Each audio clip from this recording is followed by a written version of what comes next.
지난주에는 이스라엘에서 가장 악했던 왕 아합의 시대가 어떠했는지를 같이 살펴보았습니다.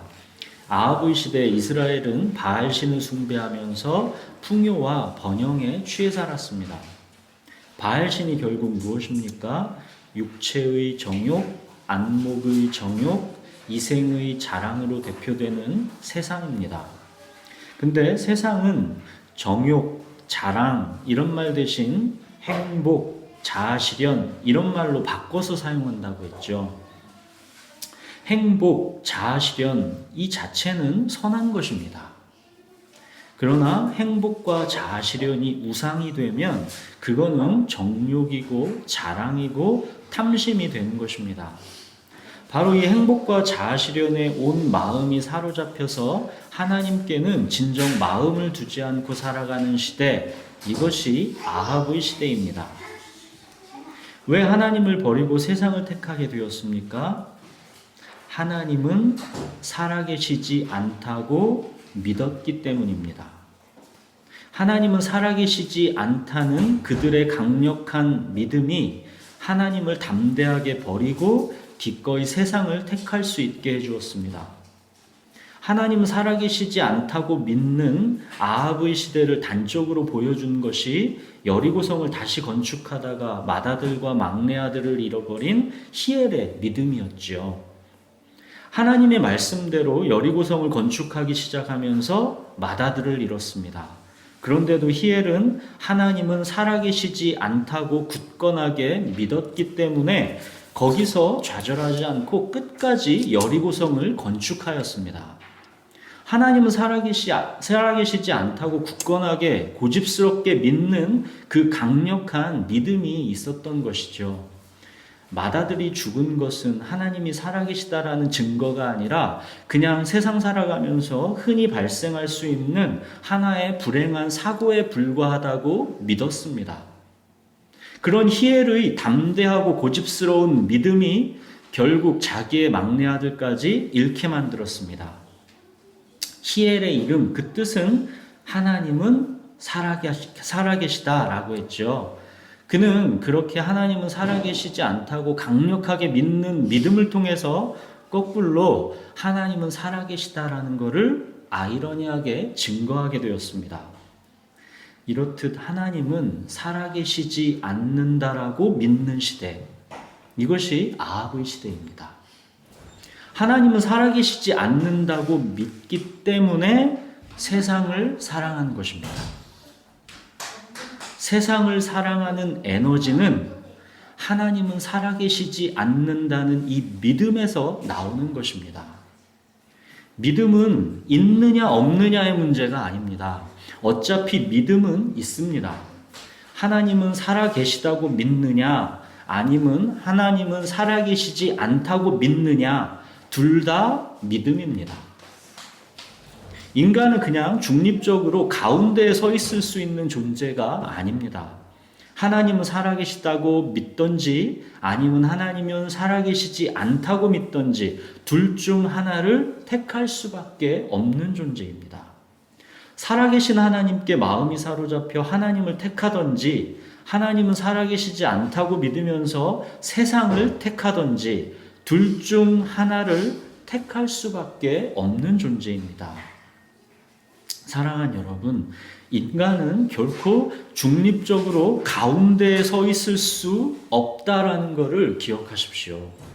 하나님은 살아계시다고 믿던지 아니면 하나님은 살아계시지 않는다라고 믿던지 둘 다 그 사람의 강력한 믿음이 작동하고 있다라는 것을 기억하셔야 합니다.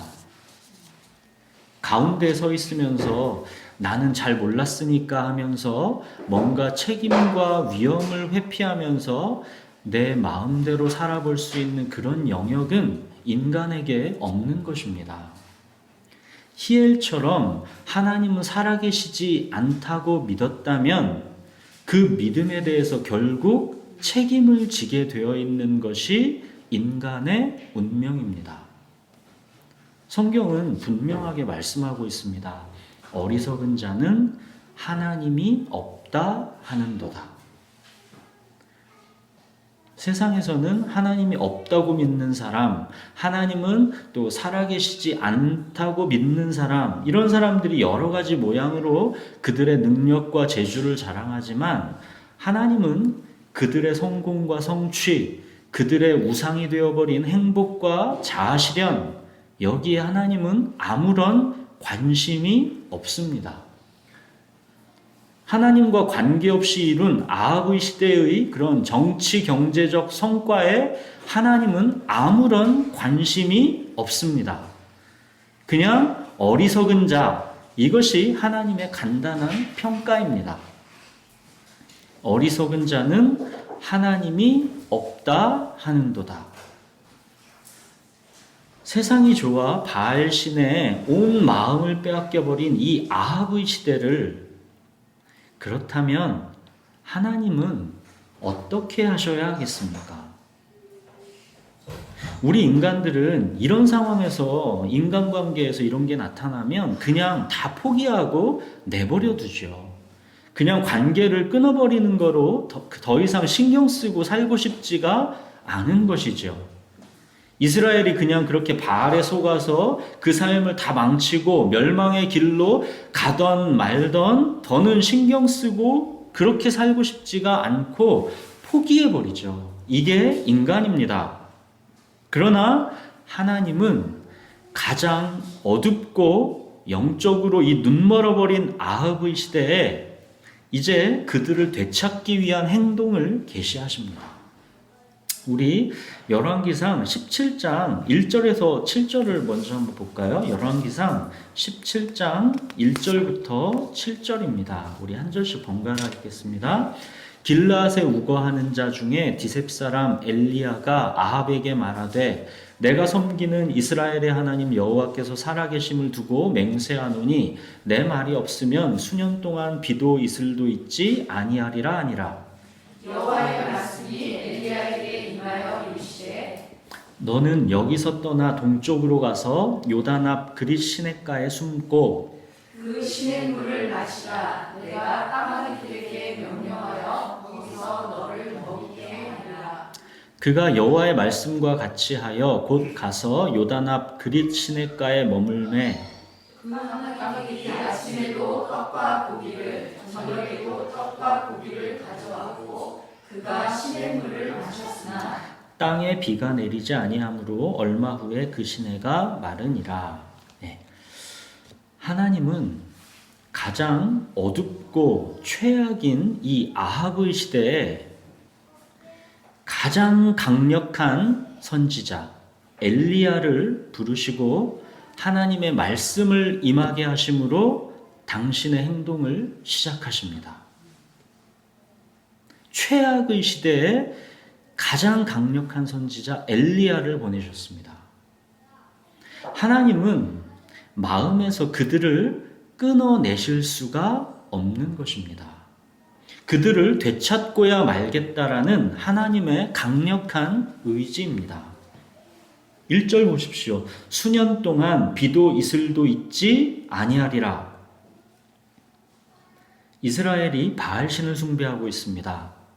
바알신은 비를 내리게 하는 풍요의 신으로 그들이 믿고 있습니다. 자기들을 이 풍요롭게 사는 것은 비를 적절하게 내려주는 바알신 덕분이다라고 그들은 믿고 있는 것입니다. 근데 보십시오. 하나님은 이스라엘이 얼마나 허망한 우상 숭배를 하고 있는지를 정면으로 공격하십니다. 수년 동안 비도 이슬도 있지 아니하리라. 바알신이 비를 내려서 풍요롭게 사는 것이라고? 정말 그런지 내가 보여주마. 수년 동안 비도 이슬도 없을 것이다. 극심한 가뭄으로 너희는 고통받을 것이다. 바알신이 정말 비 한 방울이라도 너희에게 내릴 수 있는지 한번 해보거라. 그런 뜻입니다. 하나님의 분노와 하나님의 사랑이 함께 담겨있는 징계입니다. 예전에 내버려 두시지 않는 언약적 사랑에 대해서 말씀을 나눈 적이 있죠. 이 풍요와 번영에 취해 하나님을 버리고 살아가도록 그냥 내버려 두시지 않는 것이 하나님의 은혜입니다. 비 한 방울, 이슬 한 방울 내리지 않게 해서 고통을 주시는 것, 이것이 지금 하나님의 강력한 사랑과 은혜를 나타내시는 방법입니다. 너희에게 비를 내려주고 풍요를 가져다주는 참 신인 나 하나님인데 너희는 어찌해서 한낱 지푸라기에 불과한 우상을 붙들고 마음을 빼앗겨서 나를 버리고 있느냐 하시면서 그냥 그들을 편안하고 만족하게 살도록 내버려 두시지 않는 것입니다. 3년 동안이나 비 한 방울을 내려주시지 않습니다. 하나님은 이 가뭄도 모자라서 이스라엘에 더 혹독한 시련도 주십니다. 선지자 엘리야를 그릿 시냇가로 숨겨버리십니다. 이거는 하나님의 말씀을 숨겨버리시는 것입니다. 말해도 듣지 않으니 차라리 말씀을 거두어 버리시는 것입니다. 너희에게 말씀을 주지 않겠다라는 것입니다. 이 백성을 사랑하기 때문에 지금 하나님은 강력하게 분노하시는 것입니다. 너와 말도 안 하겠다라는 것입니다. 그만큼 내가 지금 너에게 화가 났다라고 표현하시는 것입니다. 자, 아무도 없는 곳에 이제 그렇게 엘리야가 숨어 지내면 그럼 이 엘리야는 어떻게 먹고 삽니까? 4절 보십시오. 하나님께서 까마귀들에게 명령하여 엘리야를 먹이게 하시겠답니다. 아니, 사람도 아니고 까마귀들에게 명령해서 엘리야를 먹이게 하신답니다. 이게 하나님입니다. 근데 엘리야가 이 하나님의 말씀을 믿고 순종하죠. 5절 보면 그가 여호와의 말씀과 같이 하여, 그랬더니 정말 6절 보십시오. 까마귀들이 아침에도 떡과 고기를, 저녁에도 떡과 고기를 가져왔고 그가 시냇물을 마셨으나, 이러죠. 하나님께서 정말로 까마귀들에게 명령해서 엘리야를 먹이고 계십니다. 자, 보십시오. 이게 어떤 대조를 보이고 있는 것입니까? 바알신을 의지하는 이스라엘은 지금 하나님의 명령에 의해서 비도 오지 않고 이슬도 내리지 않습니다. 바알신이 비 한 방울을 내릴 힘이 없습니다. 당장 먹고 살기가 힘들어집니다. 그런데 엘리야는 하나님께서 까마귀까지도 명령해서 그를 떡과 고기로 먹이고 계십니다. 무엇을 보여주는 겁니까? 누가 정말로 너희를 먹이는 하나님이냐는 것이죠. 자, 그렇게 점점 가뭄이 심해져 갑니다. 하나님께서 이번에는 엘리야에게 말씀해서 이제 시돈에 속한 사르밧으로 가라 그렇게 하십니다. 거기에서는 과부에게 명령해서 엘리야에게 음식을 주시게 한답니다. 까마귀에게 명령하든 과부에게 명령하든 엘리야는 하나님께서 먹이시겠다라는 뜻입니다. 시돈 땅의 사르밧으로 엘리야가 이제 가봤더니 이곳도 가뭄이 극심해서 그 과부가 마지막 남은 이제 음식 해먹고 자기 아들이랑 함께 죽으려고 하고 있었죠. 시돈 땅이 어딥니까? 이세벨의 고향이랬죠. 바알신의 본거지입니다. 바알신의 본거지인 이 시돈 땅도 지금 하나님께서 비도 이슬도 내리지 않게 하셔서 극심한 가뭄에 속수무책인 것입니다. 비를 내리는 신이라고 다들 철석같이 믿고 있는 그 바알신은 이스라엘뿐만 아니라 자기 본거지인 시돈 땅에서도 비 한 방울을 오게 하고 있지 못한 것입니다. 이곳 사르밧에서 엘리야는 과부에게 이제 통에 가루가 떨어지지 않고 병에 기름이 없어지지 않는 이 기적을 통해서 극심한 가뭄 가운데서도 끊임없이 먹을 것을 공급해 줬습니다. 더 놀라운 것은 과부의 죽은 아들을 다시 살려내는 기적을 일으켜서 과부가 하나님을 구원자로 믿게 되었죠. 24절 보십시오. 여인이 엘리야에게 이르되 내가 이제야 당신은 하나님의 사람이시요 당신의 입에 있는 여호와의 말씀이 진실한 줄 아노라 하니라. 하나님의 백성 이스라엘은 하나님을 모르고 바알신을 숭배하는데 이곳 이방 땅에서는 이 과부는 하나님을 알아보고 있는 것입니다. 이 사르밧 과부 이야기는 우리가 작년 8월에 함께 말씀을 나눈 적이 있죠. 그때 그 더 자세한 내용은 그거 참고하시면 되겠습니다. 하나님은 결국 계속 무엇을 선포하고 있는 것입니까? 내가 구원자다. 내가 만군의 하나님 여호와다. 이스라엘뿐만 아니라 이곳 시돈 땅의 주권자도 바로 나 하나님이다. 교회에서뿐만 아니라 세상에서의 주권자도 바로 나 하나님이다. 교회에서뿐만 아니라 내 직장, 내 학교, 이 세상의 주권자도 누구예요? 하나님이시라는 것입니다. 이거 지금 말씀하시는 겁니다. 이런 나를 두고 너희가 바알신을 숭배하는 게 도대체 이게 웬 말이냐는 것이죠. 이게 말이 되냐는 것입니다. 자, 이렇게 3년의 시간이 흘렀습니다. 그때까지 비 한 방울, 이슬 한 방울이 맺히지 않았습니다. 3년 가뭄의 고통 속에 이스라엘을 내버려 두시더니 이제 하나님께서 행동을 계시하십니다. 18장 1절에 보시면 많은 날이 지나고 제3년에 여호와의 말씀이 엘리야에게 임하여 이르시되 너는 가서 아합에게 보이라. 내가 비를 지면에 내리리라. 너는 가서 아합에게 보이라. 하나님의 이 말씀에서 우리는 하나님의 깊은 사랑을 읽어야 합니다.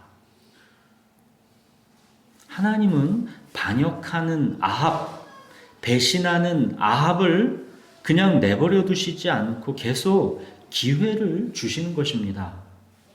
아합에게 엘리야를 보인다는 것은 말씀을 보이시는 것입니다. 사랑하는 여러분, 그냥 내 멋대로 살도록 내버려 두시지 않고 하나님의 말씀을 계속 우리에게 보이시는 것, 이것이 하나님의 사랑이고 은혜입니다. 내가 비를 지면에 내리리라. 하나님께서 하나님 되심을 보이시겠다라는 뜻입니다. 이제 드디어 대결이 시작됩니다. 아합과 엘리야가 만났습니다. 17절, 18절 보시면 엘리야를 볼 때에 아합이 그에게 이르되 이스라엘을 괴롭게 하는 자여 너냐? 그가 대답하되 내가 이스라엘을 괴롭게 한 것이 아니라 당신과 당신의 아버지의 집이 괴롭게 하였으니 이는 여호와의 명령을 버렸고 당신이 바알들을 따랐음이라. 17절 보십시오. 아합이 엘리야를 보고 뭐라 합니까? 이스라엘을 괴롭게 하는 자여 그러죠. 우리는 하나님의 말씀이 나를 억압하면서 괴롭게 한다고 합니다. 내 마음대로 살고 싶은 자유를 말씀이 간섭한다고 생각합니다. 이렇듯 누구에게는 꿀송이보다 달다고 여겨지는 이 하나님의 말씀이 또 누구에게는 이렇게 억압과 간섭으로 괴롭게 하는 것으로 여겨지고 있는 것입니다. 3년 극심한 가뭄을 겪으면서도 아합은 전혀 하나님께로 돌아갈 마음이 없습니다. 3년간 비가 내리지 않는 기적에서도 아합은 하나님을 보지 못하고 있습니다. 그냥 엘리야가 저주를 퍼부어서 부정이 타서 그런 거라고 생각하는 것입니다. 여리고성 건축하다가 맏아들 잃고도 계속 건축을 멈추지 않았던 그 히엘의 모습과 지금 아합의 모습이 똑같죠. 엘리야가 아합의 잘못된 생각을 명확히 짚어줍니다. 18절 내가 이스라엘을 괴롭힌 게 아니라 바로 당신입니다. 그러죠. 여호와의 명령을 버렸고 당신이 바알을 따랐기 때문에 이스라엘이 고통을 받고 있는 것입니다. 그런 거죠. 사랑하는 여러분, 하나님의 말씀이 나를 괴롭히는 게 아니라 우리의 불순종이 고통을 주는 것입니다.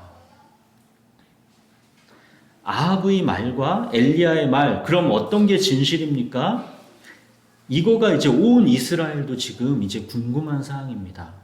3년간 비가 안 오는 게 정말 누구 책임인지, 아합이 바알을 따랐기 때문인지, 아니면 엘리야의 저주로 부정탄 것인지, 누구 책임인지 이제 가릴 때가 된 것입니다. 엘리야가 먼저 대결을 제안합니다. 이것이 그 유명한 갈멜산 대결이죠. 19절, 20절 보시면 그런즉 사람을 보내 온 이스라엘과 이세벨의 상에서 먹는 바알의 선지자 450명과 아세라의 선지자 400명을 갈멜산으로 모아 내게로 나아오게 하소서. 아합이 이에 이스라엘의 모든 자손에게로 사람을 보내 선지자들을 갈멜산으로 모으니라. 이제 갈멜산에 다 모였습니다. 이스라엘 모든 백성들이 이 세계의 대결을 보기 위해서 갈멜산에 모였습니다. 무슨 상황인지 이제 이해되시죠? 이 본문을 그래서 이제 우리가 같이 읽어보겠습니다. 21절부터 24절, 이건 번갈아 읽겠습니다. 엘리야가 모든 백성에게 가까이 나와 이르되 너희가 어느 때까지 둘 사이에서 머뭇머뭇하려느냐? 여호와가 만일 하나님이면 그를 따르고 바알이 만일 하나님이면 그를 따를지니라 하니 백성이 말 한마디도 대답하지 아니하는지라. 엘리야가 백성에게 이르되 여호와의 선지자는 나만 홀로 남았으나 바알의 선지자는 450명이로다. 그런즉 송아지 둘을 우리에게 가져오게 하고 그들은 송아지 한 마리를 택하여 각을 떠서 나무 위에 놓고 불은 붙이지 말며 나도 송아지 한 마리를 잡아 나무 위에 놓고 불은 붙이지 않고 너희는 너희 신의 이름을 부르라. 나는 여호와의 이름을 부르리니 이에 불로 응답하는 신 그가 하나님이니라. 백성이 다 대답하되 그 말이 옳도다 하니라. 예, 이게 무슨 대결인지가 이제 그려지시죠. 이제 21절 보십시오. 엘리야가 모든 백성에게 나와 말하고 있습니다. 너희가 어느 때까지 둘 사이에서 머뭇머뭇하려느냐? 여호와가 만일 하나님이면 그를 따르고 바알이 만일 하나님이면 그를 따를지니라. 양다리 걸치지 말라는 것이죠. 3년 가뭄을 겪고서도 모르겠느냐? 바알은 비 한 방울을 내리게 못하는 지푸라기에 불과하다. 하나님께 돌아오라는 것입니다. 그러나 이 백성은 아직 아무런 돌이키려는 마음이 없습니다. 엘리야의 말에 말 한마디도 대답하지 않고 있죠. 일단 이 대결을 지켜보고 그 다음에 얘기하자는 뜻입니다. 이만큼 이 백성이 마음이 강팍해져 있습니다. 하나님의 마음을 이렇게 비참하게 하고 있습니다. 도무지 마음을 하나님께로 되돌리려고 하지를 않는 것입니다. 극심한 가뭄을 겪으면서도 하나님께 간섭받는 생활보다는 마치 낫다라고 여기는 것 같습니다. 마음이 강팍해져 있으니까 하나님의 통치와 다스림이 불편한 그런 간섭처럼 느껴지는 것입니다. 내 생각, 내 감정, 그 위에 하나님이라는 권위를 두고 싶지 않다라는 것입니다. 이 백성들은 엘리야의 말에 일단 됐고 정말 하나님이 바알을 이기는 신인지 그거부터 보여보라는 것입니다. 자, 본격적인 갈멜산 대결이 그래서 이제 펼쳐집니다. 한쪽에는 엘리야 한 명이 탁 서 있습니다. 다른 쪽 편에서는 바알 선지자 450명이 서 있습니다. 이제 양쪽으로 나뉘었습니다. 이 양쪽 편에 이제 각각 송아지 한 마리씩 이제 각을 떠가지고 나무 위에다 올려놓고 이제 불은 붙이지 않은 상태로 그 제단을 만들어 놓은 상태죠. 이제 24절 보십시오. 너희는 너희 신의 이름을 부르라. 나는 여호와의 이름을 부르리니 이에 불로 응답하는 신 그가 하나님이니라. 그러니까 백성이 다 대답하되 그 말이 옳도다. 불로 응답하는 신, 이 양쪽에 어디 쪽으로 불로 하나님께서 응답하시는지 그 응답하시는 쪽이 하나님이다 그러는 거죠. 바알 선지자 450명 너희는 너희 신의 이름을 불러라. 나 엘리야는 여호와의 이름을 부를 것이다. 누가 불로 응답하는지 보자. 그가 하나님이니라. 백성들이 이 대결이 타당하다고 여겼죠. 점점 이제 대결이 흥미진진해집니다. 바알 선지자들이 먼저 시작합니다. 26절 보십시오. 그들이 받은 송아지를 가져다가 잡고 아침부터 낮까지 바알의 이름을 불러 이르되 바알이여 우리에게 응답하소서 하나 아무 소리도 없고 아무 응답하는 자도 없으므로 그들이 그 다 쌓은 제단 주위에서 뛰놀더라. 응답할 리가 없죠. 바알은 그냥 지푸라기 우상에 불과한데 어찌 바알이 응답하겠습니까? 아무리 이름을 불러도 제단 위에서 뛰놀아도 그 바알 선지자 450명이 아무리 난리를 쳐도 바알은 아무런 응답이 없습니다. 엘리야가 바알 선지자들을 조롱하죠. 27절 정오에 이르러는 엘리야가 그들을 조롱하여 이르되 큰 소리로 부르라. 그는 신인즉 묵상하고 있는지 혹은 그가 잠깐 나갔는지 혹은 그가 길을 행하는지 혹은 그가 잠이 들어서 깨워야 할 것인지 조롱하고 있는 거죠. 바알 선지자들이 이제 초조하게 더욱 큰 소리로 바알 신을 부릅니다. 28절 이에 그들이 큰 소리로 부르고 그들의 규례를 따라 피가 흐르기까지 칼과 창으로 그들의 몸을 상하게 하더라. 그렇게 하루 종일 미친 듯이 떠들어도 바알 신은 응답이 없습니다. 29절 이같이 하여 정오가 지났고 그들이 미친 듯이 떠들어 저녁 소재 드릴 때까지 이르렀으나 아무 소리도 없고 응답하는 자나 돌아보는 자가 아무도 없더라. 자, 이렇게 바알 선지자 쪽은 불을 내리는 응답에 실패했습니다. 이제는 누구 차례예요? 엘리야 차례죠. 이제 엘리야 차례입니다. 엘리야는 먼저 이 무너진 여호와의 제단을 수축합니다. 무너진 여호와의 제단을 이 수축하는 그 엘리야의 마음, 그리고 하나님의 마음 어땠을까요? 30절에서 32절 보십시오. 엘리야가 모든 백성을 향하여 이르되 내게로 가까이 오라. 백성이 다 그에게 가까이 가매 그가 무너진 여호와의 제단을 수축하되 야곱의 아들들의 지파의 수요를 따라 엘리야가 돌 12개를 취하니 이 야곱은 옛적에 여호와의 말씀이 임하여 이르시기를 내 이름을 이스라엘이라 하리라 하신 자더라. 그가 여호와의 이름을 의지하여 그 돌로 제단을 쌓고 제단을 돌아가며 곡식종자 2-3 알을 둘 만한 도랑을 만들고 무너진 여호와의 제단을 다시 쌓고 있는 장면입니다. 이스라엘이 어떻게 여기까지 왔는데 그들은 하나님께서 친히 애굽에서 구원해낸 친백성인데 어떻게 이런 지경까지 이르렀단 말인가? 어떻게 여호와의 제단이 이렇게 무너져 내릴 수가 있었단 말인가? 엘리야는 이렇게 여호와의 무너진 제단을 수축하면서 감격과 비통함이 함께 있는 것이죠. 엘리야가 여호와의 이름을 의지하여 이스라엘 12지파를 상징하는 돌 12개를 취해서 그 돌로 제단을 쌓았다 그러죠. 이게 무엇을 말하는 것이겠습니까? 이스라엘의 하나님과의 무너진 관계를 다시 회복하고자 하는 것이죠.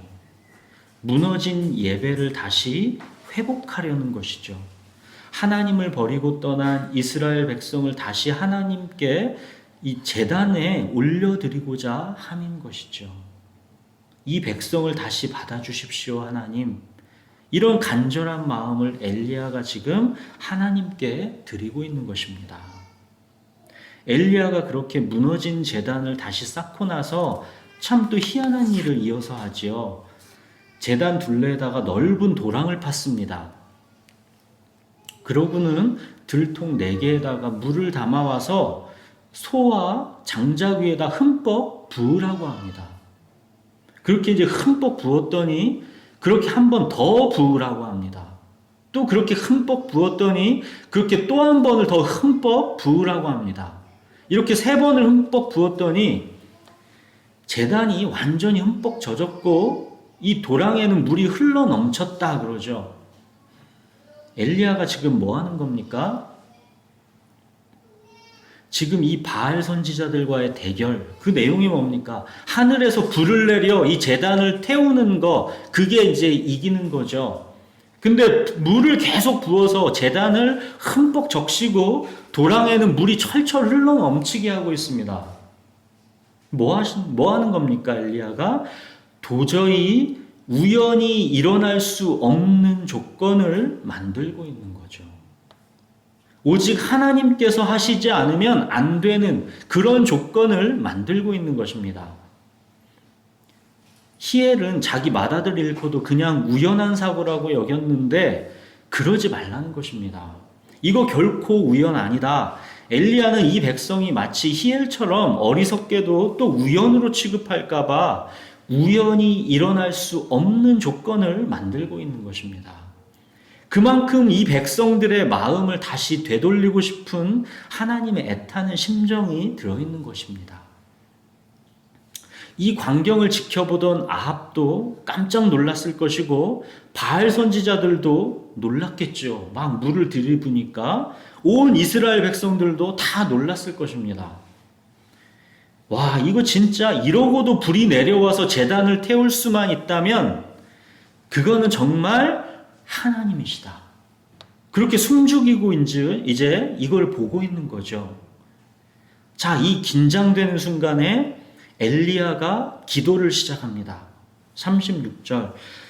저녁 소재 드릴 때에 이르러 선지자 엘리야가 나아가서 말하되 아브라함과 이삭과 이스라엘의 하나님 여호와여, 주께서 이스라엘 중에서 하나님이신 것과 내가 주의 종인 것과 내가 주의 말씀대로 이 모든 일을 행하는 것을 오늘 알게 하옵소서. 37절. 여호와여 내게 응답하소서, 내게 응답하소서. 이 백성에게 주 여호와는 하나님이신 것과 주는 그들의 마음을 되돌이키심을 알게 하옵소서. 아브라함과 이삭과 야곱의 하나님, 그러죠. 엘리야는 지금 하나님의 언약적 사랑의 의지에서 하나님을 부르고 있는 것입니다. 이 백성의 죄를 보지 마시고 신실하신 하나님의 언약에 따라서 이 백성을 잊지 말아달라는 것입니다. 이 백성이 무지해서 그런 것이니 이 백성에게 주 여호와는 하나님이신 것을 알게 해주십시오. 이렇게 기도하고 있는 것입니다. 고집스럽고 강팍한 이 백성의 굳어진 마음도 하나님은 되돌이키시는 긍휼과 자비의 하나님이시다라는 것을 이 백성으로 알게 해달라는 기도입니다. 이거는 엘리야의 기도이기 이전에 하나님의 마음이죠. 하나님은 이 백성의 마음을 다시 되돌리고 싶은 것입니다. 나를 배신하여 버리고 떠난 그 마음 다시 나에게로 돌아오라는 것입니다. 너희는 내 것이다. 나에게 돌아오라는 하나님의 애통한 부르짖음입니다. 하나님께서 드디어 이제 응답하셨지요. 38절. 이에 여호와의 불이 내려서 번제물과 나무와 돌과 흙을 태우고 또 도랑의 물을 핥은지라. 여호와의 불이 내려서 흠뻑 적셔있던 번제단을 다 태웠고 흘러넘치던 도랑의 물까지 다 말려버렸습니다. 이 강력하게 내린 여호와의 불은 하나님의 기적이기 이전에 이 백성을 돌이키고 싶은 하나님의 피 끓는 마음입니다. 온 백성이 이 광경을 보고 두려움에 이제 막 사로잡혔습니다. 여호와 그는 하나님이시로다. 여호와 그는 하나님이시로다. 오직 하나님만이 하실 수 있는 이 기적을 모든 백성이 보고 나서야 그들은 하나님만이 참 하나님이심을 알게 된 것입니다. 그러나 이 백성은 이 광경에서도 기적만 기적만 눈으로 보고 있지 그 강력한 여호와의 불 속에 담겨 있는 하나님의 그 불같은 마음은 못 보고 있습니다. 이 백성은 아직 하나도 변하지 않았습니다. 문제는 항상 마음입니다. 엘리야는 이렇게 바알 선지자 450명과의 대결에서 하나님의 하나님 되심을 나타냈고 이 대결에서 승리함으로써 바알 선지자 450명을 다 죽였습니다. 이 갈멜산 대결이 이제 끝나고 드디어 가뭄이 그칩니다. 41절 보십시오. 엘리야가 아합에게 이르되 올라가서 먹고 마시소서 큰 빗소리가 있나이다. 오늘 말씀 시작하면서 17장 1절에서 뭘 했습니까? 엘리야가 아합에게 그랬죠. 내 말이 없으면 수년 동안 비도 이슬도 있지 아니할 것이다. 이제 3년 동안 극심한 가뭄이 이제 끝나고 엘리야가 드디어 아합에게 비가 온다라는 말을 선포한 것이죠. 그랬더니 정말로 45절 보시면 조금 후에 구름과 바람이 일어나서 하늘이 캄캄해지며 큰 비가 내리는지라. 그렇죠. 누가 비를 내리게 하느냐, 누가 풍요를 가져다 주느냐, 그거를 하나님께서 친히 아합에게 지금 입증하시는 겁니다. 비를 내리게 해주는 풍요의 신이라고 이스라엘 백성들이 믿고 있었던 그 바알, 그 신은 가짜다라는 게 드러난 것입니다. 비를 내리게 해주고 풍요를 주는 분은 오직 하나님 여호와이시지 바알이 결코 아니다라는 것을 아합과 이 백성에게 드러내 보여주신 것입니다. 극심한 가뭄으로 고통을 주시면서 돌아오라고 부르신 하나님이 이번에는 비를 내리시는 은혜를 주시면서 또 한 번 돌아오라고 부르신 것입니다. 너희는 어느 때까지 둘 사이에서 머뭇거리느냐 비통하게 책망하시는 것이죠. 보는 바와 같이 바알은 하나님 아니다. 내가 하나님이다. 오직 나만 따라라. 그렇게 하나님은 지금 이스라엘에게 외치고 있는 것입니다. 나에게 돌아오라는 것입니다. 너희 마음을 내게로 되돌리라는 것입니다. 사랑하는 여러분, 하나님은 지금도 우리에게 동일하게 말씀하고 계신 것입니다. 하나님과 세상, 이 둘 사이에서 너희가 어느 때까지 머뭇거리느냐 하시는 것입니다. 너희의 행복과 자아실현을 보장해주는 신은 바알 아니라는 것입니다. 세상 아니라는 것입니다. 바알은 비 한 방울 내리게 할 수 없는 헛된 우상일 뿐이라는 것입니다.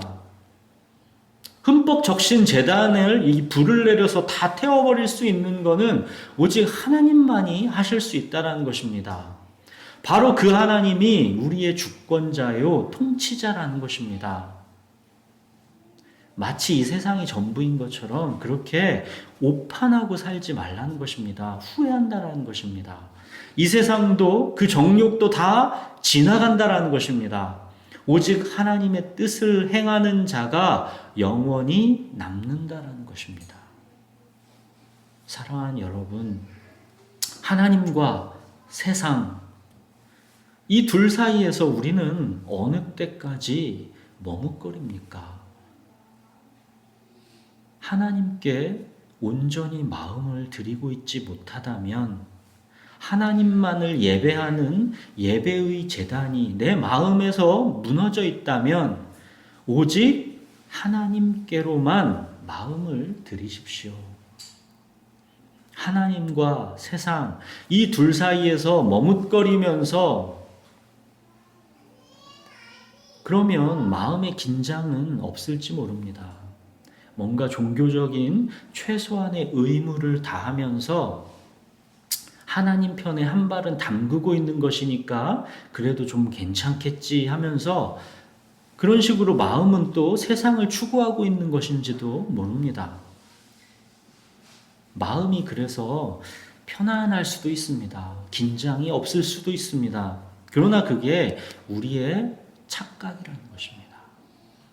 오늘 처음에 말씀드린 것처럼 중립지대는 사실상 없습니다. 잘 보십시오. 하나님이 살아계시다라는 것을 내가 믿든지 아니면 하나님은 살아계시지 않는다라고 내가 믿든지 나는 그 둘 중에 하나를 진실로 믿고 있는 것입니다. 내가 하나님 살아계시다고 믿는지 아니면 내가 하나님 살아계시지 않는다고 믿는지 나는 둘 중 하나를 뭔가를 믿고 있는 것입니다. 양다리 걸치고 왠지 택하고 싶지가 않지요. 그냥 적당히 이렇게 살고 싶지요. 그러나 택하지 않았다고 생각할지 몰라도 이미 그거는 택한 것입니다.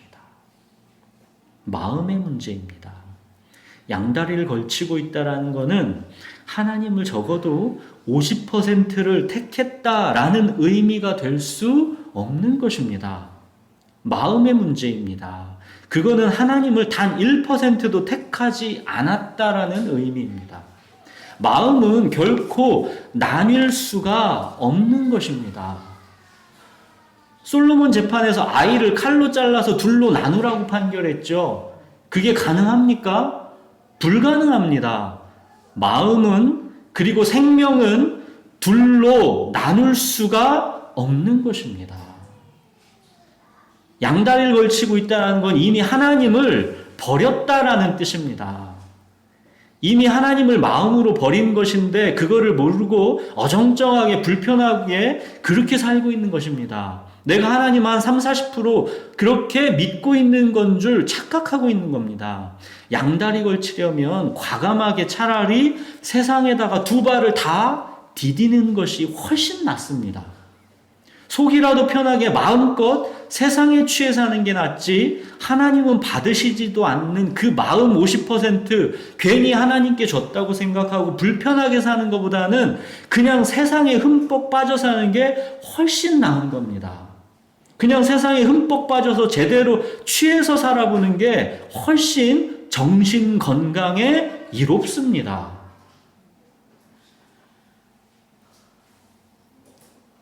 그렇다고 정말 세상에 두 발 다 디디고 흠뻑 빠져 살라는 거 아니죠. 그거 아닙니다. 엘리야가 너희가 어느 때까지 둘 사이에서 머뭇머뭇하려느냐? 여호와가 만일 하나님이면 그를 따르고 바알이 만일 하나님이면 그를 따를지니라. 지금 엘리야가 이렇게 말하는 거는 세상으로 갈 테면 과감하게 가라. 그게 아니죠. 제발 하나님께 돌아오라는 뜻입니다. 하나님께 마음을 다 드리라는 뜻이죠. 여호수아도 그랬었죠. 너희가 섬길 자를 오늘 택하라. 이게 여호수아의 유언이었죠. 이게 지금 이 백성에게 선택권을 주려는 의도입니까? 섬길 자를 택하라 이 말이 아니죠. 여호수아는 이어서 바로 말하죠. 오직 나와 내 집은 여호와를 섬기겠노라. 선택권을 주는 게 아니죠. 사랑하는 여러분, 말이 선택이지 진실은 선택사항이 아닙니다. 오직 하나님뿐입니다.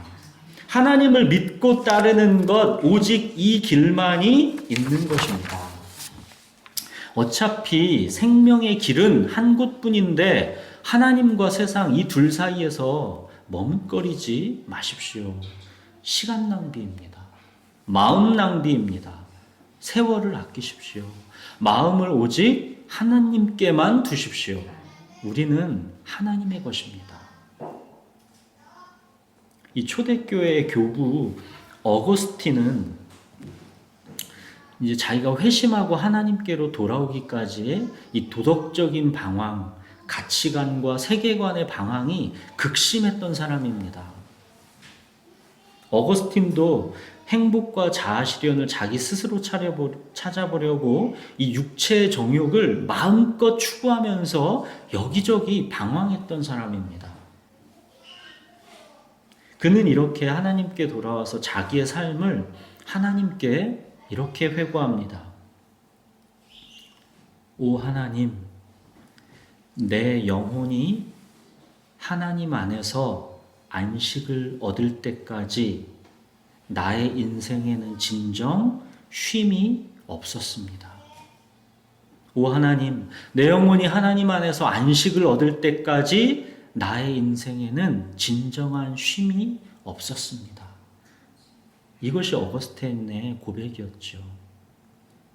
모든 사람이 어거스틴처럼 회심하고 하나님께로 돌아오지는 않지요. 행복과 자아실현 추구에 만족하면서 평생을 달려가는 사람들도 무수히 많습니다. 그러나 여러분, 하나님께서 창세전에 택하고 부르신 자는 결코 세상에서 만족이 채워지지를 않게 되어 있습니다. 하나님께서 택하고 부르신 자는 결코 세상에서 만족이 채워지지 않게 되어 있습니다. 무수한 사람은 세상에서 만족이 채워집니다. 무수한 사람이 그렇게 만족이 채워집니다. 그러나 하나님께서 창세전에 택하고 부르신 자는 결코 세상에서 만족이 채워지지 않게 되어 있습니다. 그 영혼이 하나님 안에서 안식을 얻을 때까지 그의 인생에는 진정한 쉼은 없게 되어 있습니다. 그거는 하나님께서 그를 택하셨기 때문입니다. 그를 부르시기 때문입니다.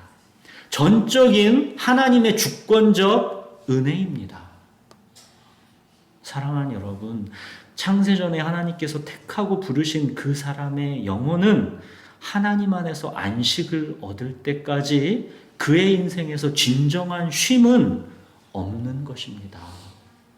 하나님께서 택하고 부르신 자는 세상에서 머뭇거려 봐야 소용없는 것입니다. 세월 낭비일 뿐입니다. 마음 낭비일 뿐입니다. 그게 안 되게 되어 있습니다. 택하고 부르신 자는 그게 안 되게 되어 있습니다. 하나님과 세상 이 둘 사이에서 더 이상 머뭇거리지 마십시오. 마음을 오직 하나님께만 드리고 하나님께 완전히 사로잡히십시오. 우리 기도하겠습니다.